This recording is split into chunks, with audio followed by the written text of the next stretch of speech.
Hello friends, myself Dr. Shama Agwan. Our today's topic is wrist joint. But wrist joint को पढ़ने से पहले अगर आप लोगों को मेरे वीडियोस अच्छे लगते हैं तो मेरे चैनल को सब्सक्राइब कीजिए एंड बेल आइकॉन प्रेस कीजिए. So today we will discuss about the wrist joint. wrist joint को हम फॉलोइंग सब हेडिंग्स में डिवाइड करते हैं. Number 1 introduction, second articular surfaces, third ligaments, fourth relations, fifth blood supply, sixth nerve supply, seventh movement, and eighth is applied anatomy of wrist joint. First point of wrist joint is the introduction. It is a synovial joint of ellipsoid variety. ये synovial joint की ellipsoid variety में आता है. Second point is the articular surfaces of wrist joint. It is divided into two parts. इसकी articular surfaces को हम दो parts में divide करते हैं, upper articular surface and lower articular surface. First one is upper articular surface. wrist joint की upper articular surface following structure से बनती है: inferior surface of the lower end of the radius and articular disc of the inferior radio ulnar joint. Lower end of radius की inferior surface and inferior radio ulnar joint की articular disc इसकी upper articular surface बनाती है. Second is lower articular surface. wrist joint की lower articular surface following bones से बनती है: scaphoid, lunate and triquetral bones. So this are the articular surfaces of wrist joint. This is the diagram of wrist joint which is showing articular surfaces and some ligaments of wrist joint. wrist joint में दो articular surfaces होती हैं, upper articular surface and lower articular surface. इसकी upper articular surface inferior surface of lower end of radius से बनती है and articular disc of inferior radio ulnar joint से बनती है. This is the upper articular surface which is formed by inferior surface of lower end of radius bone and articular disc of inferior radio ulnar joint. इसकी lower articular surface scaphoid, lunate and triquetral bone से बनती है. So this is the articular surfaces of wrist joint. You can see two ligaments here. This is the ulnar collateral ligament जो कि superiorly tip of styloid process of ulna से attach होता है and inferiorly pisiform and triquetral bone से attach होता है. This is the radial collateral ligament जो कि superiorly tip of styloid process of radius से अटैच होता है एंड इंफीरियरली स्केफॉइड बोन से अटैच होता है. So this are the articular surfaces and ligaments of wrist joint.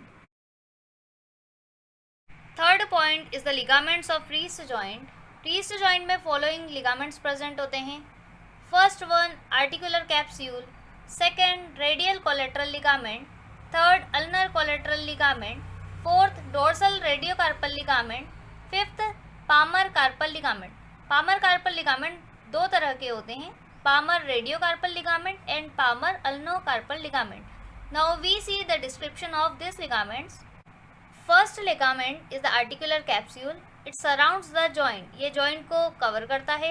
It is attach about to the lower end of the radius and ulna. ये superiorly radius and ulna के lower end से attach होता है. It is attach below to the proximal row of carpal bone. ये inferiorly carpal bone की proximal row से attach होता है.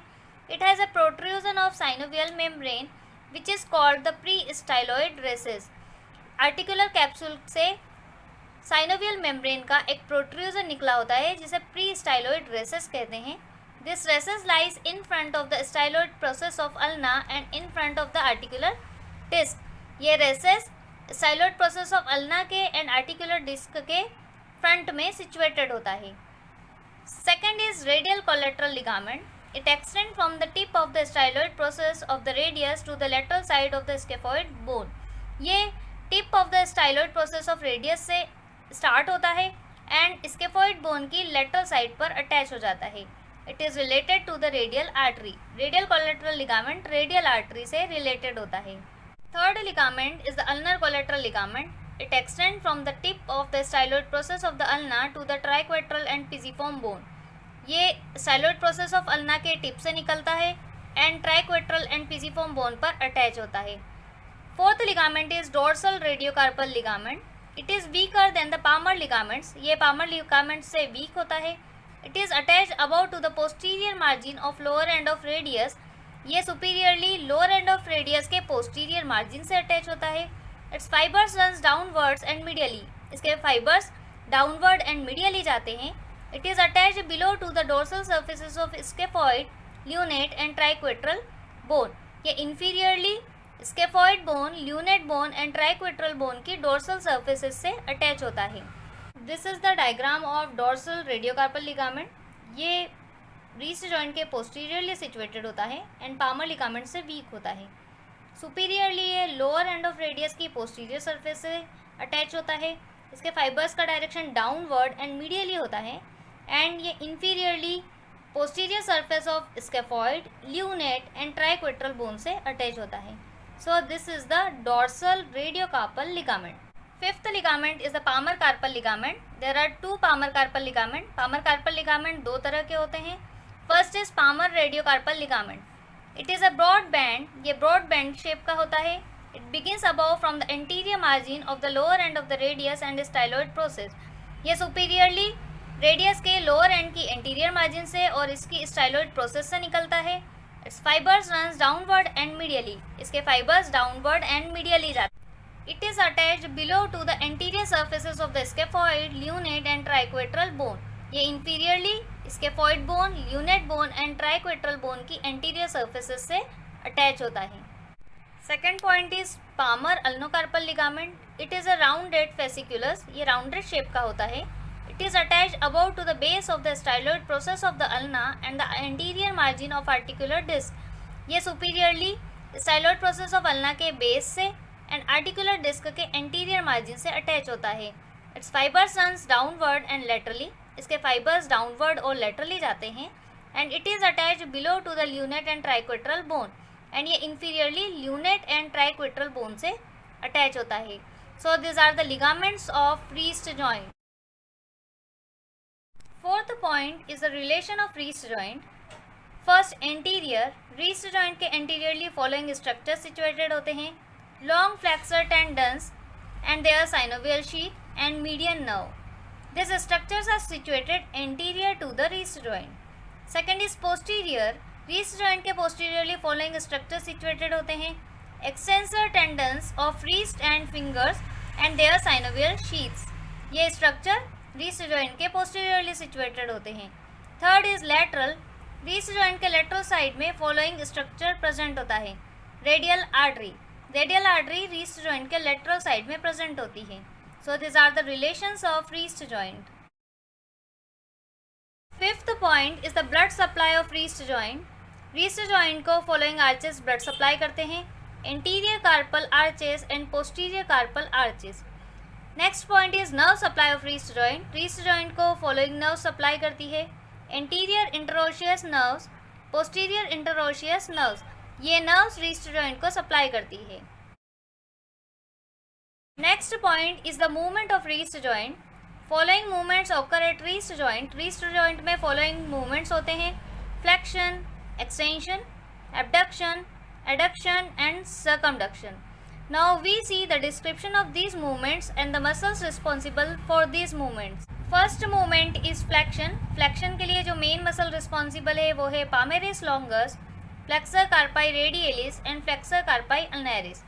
And accessory muscles हैं long flexors of fingers and thumb and abductor pollicis longus. Second movement is extension.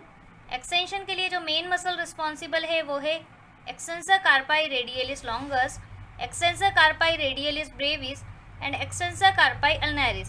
And extension के लिए जो accessory muscle responsible है वो है extensors of the fingers and thumb. Third movement is the abduction. Abduction के लिए जो main muscle responsible है वो है flexor कार्पाई radialis, extensor कार्पाई radialis longus, extensor कार्पाई radialis Brevis, extensor policies Brevis and abductor policies longus. Fourth movement is adduction. Adduction के लिए जो main muscle responsible है वो है flexor carpi ulnaris and extensor carpi ulnaris. Fifth movement is circumduction. It is a combination of all movement.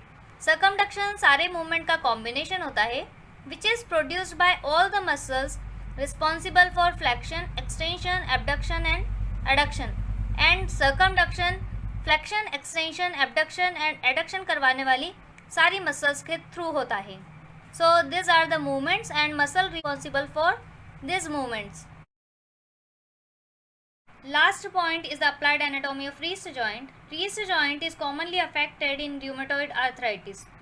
Wrist joint rheumatoid arthritis में commonly affect हो जाता है. Back of the wrist joint is a common site for a ganglion. Wrist joint के back पर ganglion हो जाता है जो कि common site है.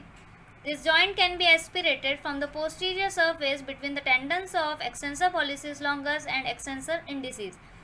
wrist joint के एस्पिरेशन के लिए इसकी पोस्टीरियर सरफेस से एस्पिरेट किया जाता है एंड इसके एस्पिरेशन के लिए extensor pollicis longus and extensor indicis muscle के टेंडन के बीच में से इसे एस्पिरेट करते हैं. So this is the applied anatomy of wrist joint. This is the diagram of applied anatomy of wrist joint. First point is rheumatoid arthritis. Rheumatoid arthritis wrist joint को और इंटरफेलेंजियल जॉइंट को affect करता है और उसकी वजह से following deformities पैदा होती है. These are the deformities which are produced by the rheumatoid arthritis. Second point, wrist joint के posterior surface पर ganglion produce हो सकता है. Ganglion cystic swelling होती है जो कि synovial sheath के mucoid degeneration से produce होती है and wrist joint ganglion के लिए सबसे common site होती है. This is the second applied anatomy. Third applied anatomy is the aspiration of wrist joint. Wrist joint का aspiration इसकी posterior surface से किया जाता है and extensor digitorum and extensor pollicis longus muscle के बीच में से किया जाता है. So this is the applied anatomy of wrist joint. So this all were the details of wrist joint. Thank you so much guys for watching my video. If you like my video, please do subscribe my channel and press the bell icon.